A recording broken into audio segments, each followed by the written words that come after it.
कुछ दिन पहले लग रहा था कि वेस्ट एशिया में बात बन जाएगी, लेकिन जियोपॉलिटिकल ने ऐसी करवट ली कि समंदर से लेकर शेयर बाजार तक फिर कोहराम मच गया। ईरान में फिर बारूद बरस रहा है। होर्मुज पर कब्जे की जंग और ट्रंप की टैक्स वसूली की जिद ने कच्चे तेल में भयंकर आग लगा दी है। क्रूड $86 प्रति बैरल के ऊपर उबल रहा है। रुपया बेहाल है। कहां हम शांति और FIIs की वापसी की उम्मीद कर रहे थे और कहां फिर बाजार एक बार फिर नर्वस मूड में खड़ा है। जब हालात इतनी तेजी से बदल रहे हो, तब दलाल स्ट्रीट के बड़े फंड मैनेजर्स क्या कर रहे हैं, वो इस गिरावट में क्या खरीद रहे हैं और उनका आगे का क्या गेम प्लान है, ये जानना जरूरी है। मार्केट के आउटलुक पर बात करते हुए समीर अरोड़ा ने अपनी राय दी, जिसमें उन्होंने कहा कि वेस्ट एशिया के चलते बाजार की स्टोरी बदली है। वेस्ट एशिया संकट की वजह से पैनिक नहीं आएगा। एक तरह की खबर पर लोग दूसरी बार ज्यादा तनाव नहीं लेते हैं। इस बार US ईरान जंग से उतना नेगेटिव सेंटीमेंट नहीं है। बाजार चल पड़ा था, FII फ्लो शुरू हुआ था, करेंसी स्टेबल हो गई थी, लेकिन ईरान US की लड़ाई फिर शुरू होने से बाजार को धक्का लगा है। अब बाजार की मार्च जैसी स्थिति नहीं होगी।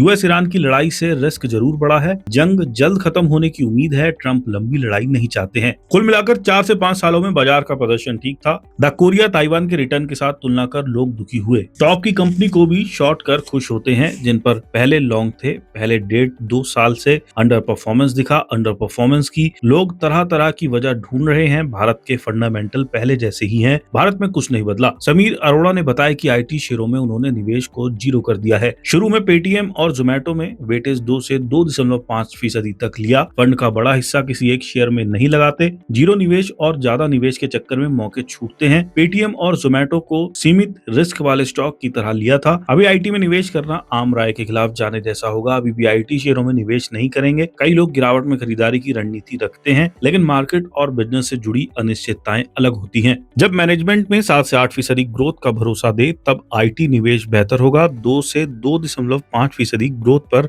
निवेश करने में दिलचस्पी नहीं है। मार्केट में माहौल के चलते IT का प्राइस गिरा है। IT का बिजनेस पहले जैसा ही है, कुछ भी पॉजिटिव नहीं बदला है। ऐसा मानते हैं कि AI से प्रोग्रामिंग सस्ती होगी और इस्तेमाल बढ़ेगा। नई तकनीक के दौर में पुरानी कंपनियां गायब हो जाती हैं। IT कंपनियां ग्रोथ को लेकर कुछ खास नहीं कर रही हैं। अभी किसी को IT के बारे में कुछ पता नहीं है। AI से IT कंपनियों के अस्तित्व पर खतरा नहीं है। HDFC बैंक में बने रहने की रणनीति गलत साबित हुई। HDFC बैंक में आमतौर पर 11 से 12% की ग्रोथ रहती है। कंबाइंड एंटिटी को फाइनेंस में मुश्किलें आई। दूसरे फंड के मुकाबले HDFC बैंक में कम रिटर्न मिला। HDFC बैंक में 5 से 6% होल्डिंग थी। न्यू एज कंपनियों में निवेश करना चाहिए। न्यू एज को सिर्फ घाटे वाली कंपनियों के तौर पर देखना ठीक नहीं है। चुनौतियों के बीच न्यू एज कंपनियां 8 से 10 साल से टिकी हैं। ई-कॉमर्स, क्विक कॉमर्स, ब्रोकर और EV जैसी न्यू एज कंपनियां हैं। S&P 500 में न्यू एज कंपनियों का वेट करीब 40% है। भारतीय बाजारों में न्यू एज कंपनियों का वेट 4% से भी कम है। पोर्टफोलियो में न्यू एज कंपनियों का 15 से 20% हिस्सा है। चीन +1 मैन्युफैक्चरिंग थीम में निवेश के मौके हैं। EMS और डिफेंस जैसे स्पेस मैन्युफैक्चरिंग में बेहतर हैं। लोग मैन्युफैक्चरिंग में चीन का विकल्प देख रहे हैं। आउट ऑफ चाइना पर दुनिया का फोकस है। भारत के पास घरेलू के साथ एक्सपोर्ट मार्केट में भी मौका है। डॉलर के मुकाबले रुपए को संभालना जरूरी है।